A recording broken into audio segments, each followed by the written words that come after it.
Let's talk about mental health. Before we can start, we have to define mental health. Mental health and mental illness is very broad, with over 200 recordable and diagnosable mental illnesses to date, according to Mental Health America. MentalHealth.gov defines mental health as mental health includes our physical, psychological, and social well-being. It affects how we think, feel, and act, but it also determines how we handle stress, relate to others, and make choices. Mental health is very important at every stage of life, from childhood and adolescence to adulthood. They contribute 3 factors to mental health: biological factors, such as genes or brain chemistry, life experiences, such as trauma or abuse, and family histories of mental health problems.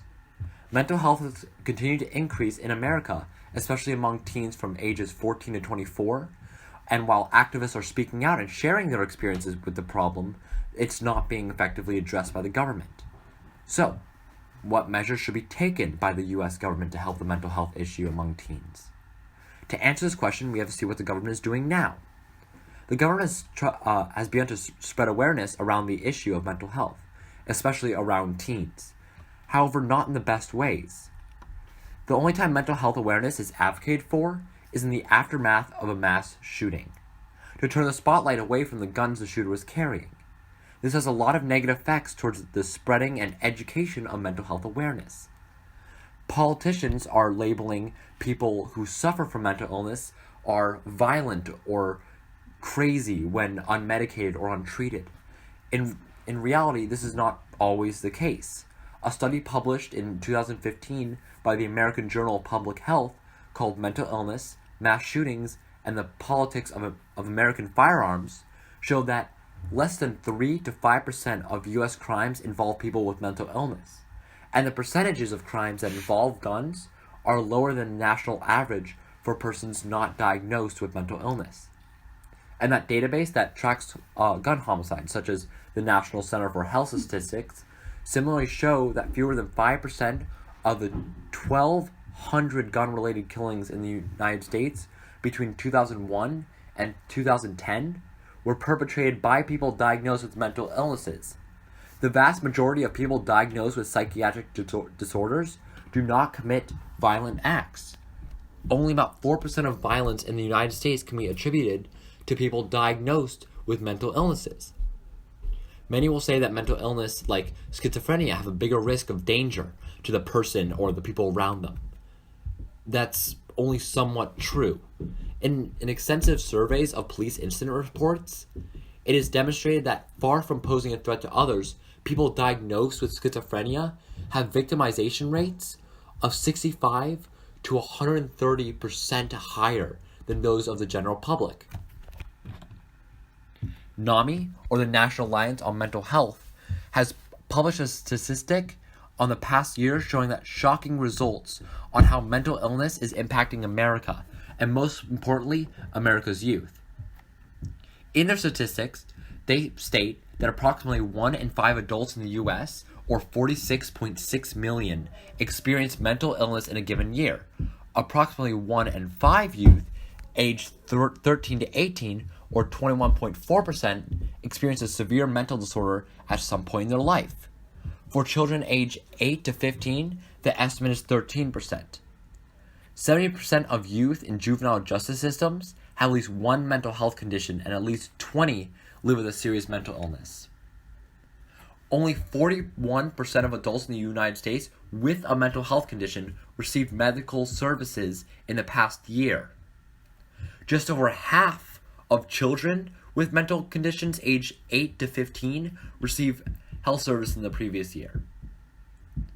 Half of all chronic mental illnesses begin at age 14, 3/4 by 24.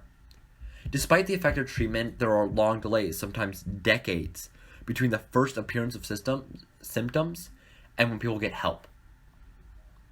Looking at these stats, it's clear that very little is being done by the U.S. government to help this epidemic in the United States. If we are to substitute mental health with cancer, people would be outraged if 50% of people that had cancer didn't get treatment in the past year.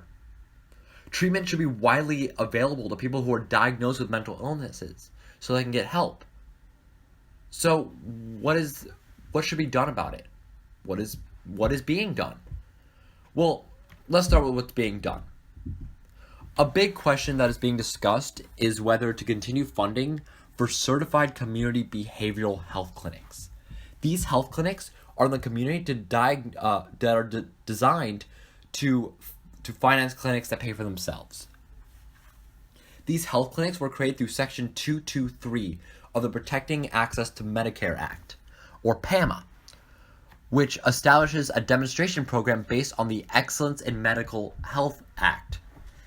Section 223 is a 2-year, 8-state initiative to expand Americans' access to mental health and addiction care in communities-based settings.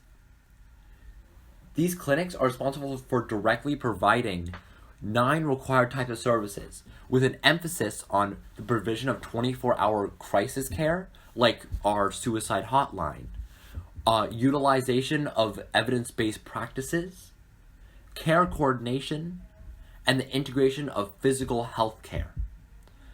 Ultimately, this demonstration program is expected to infuse more than $1.1 billion into community-based services, making it the largest investment in mental health and addiction care in generations. But the deadline to push for more funding ends this June 2019. Senators Roy Blunt and Demi Steinbaugh are trying to expand from 8 states to 19 for another 2 years. This bill, called S-1905, would give Medicare dollars to the community clinics, and Section 223 in return for providing a wide range of mental health services. It is aimed to correct a shortcoming in the country's healthcare system, which often prioritizes care for physical ailments, but not for mental conditions such as depression, anxiety, or bipolar. More than 350 clinics serving 250,000 Medicaid patients have been able to get fully reimbursed by the federal government for the wide range of mental health care. But if funding isn't extended by June 2019, the centers may have to lay off 3,000 newly hired staff, to cut off medication assistant treatment to 9,000 patients, and reestablish waiting lists on mental health services. This would be a major loss for many teens who rely on these centers in lower income communities or more rural places. Especially when diagnoses of mentally ill are on the rise in the United States, particularly among youth. A large percent of people don't get the help they need due to a variety of reasons, including stigma around the issue, insufficient insurance coverage, and the unique nature of mental illness, which can be discouraging to patients seeking care independently.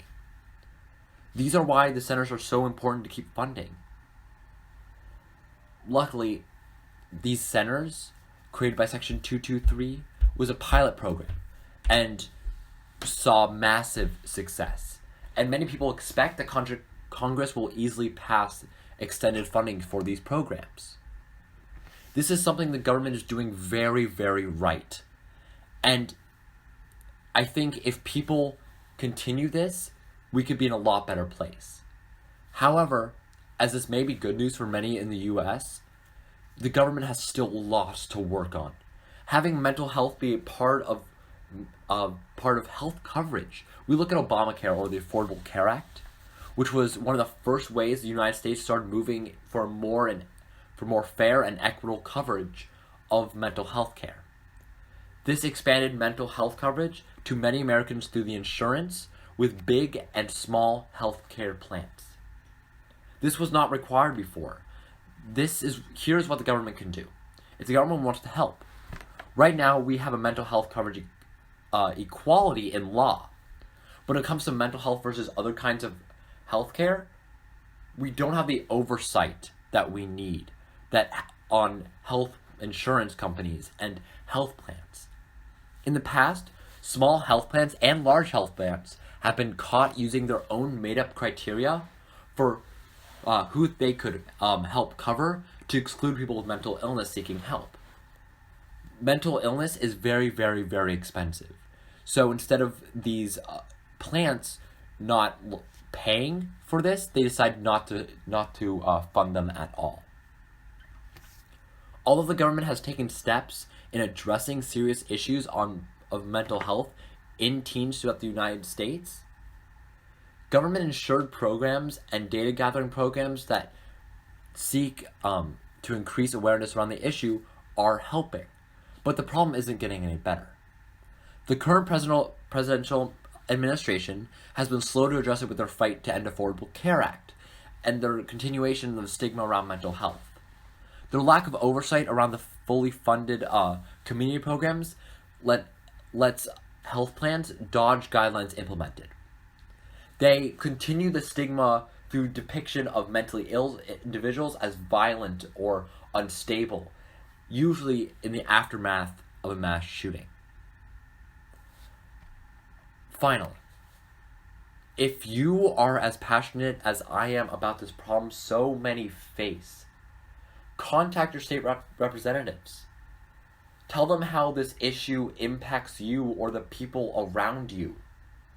Funding for the community centers expired July 1st of this year. Call them. Tell them to vote for HR 3931 or SR 1905.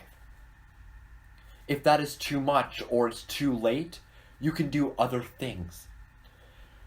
Tell people around you that you are loved. There are also many services to help. At Roosevelt High School, we have a suicide prevention team, people who are trained to help you. And as they might not be able to get that care you need, they can turn you into the right direction. Our teen health center at Roosevelt is also super helpful with therapists on hand. There's also other assets. The suicide hotline isn't just for extreme cases. If there's anything you want to get off your chest, or every time you feel down or you need to talk, they are there 24/7. It does not need to be an emergency. It could be if you're ever feeling any anxiety or depression. Talk to people around you. This stigma is really, really bad. People have a really hard time talking about their mental health. It's something that needs to be fixed if the government or the United States want to ever progress in having mental health in teens get any better. So thank you.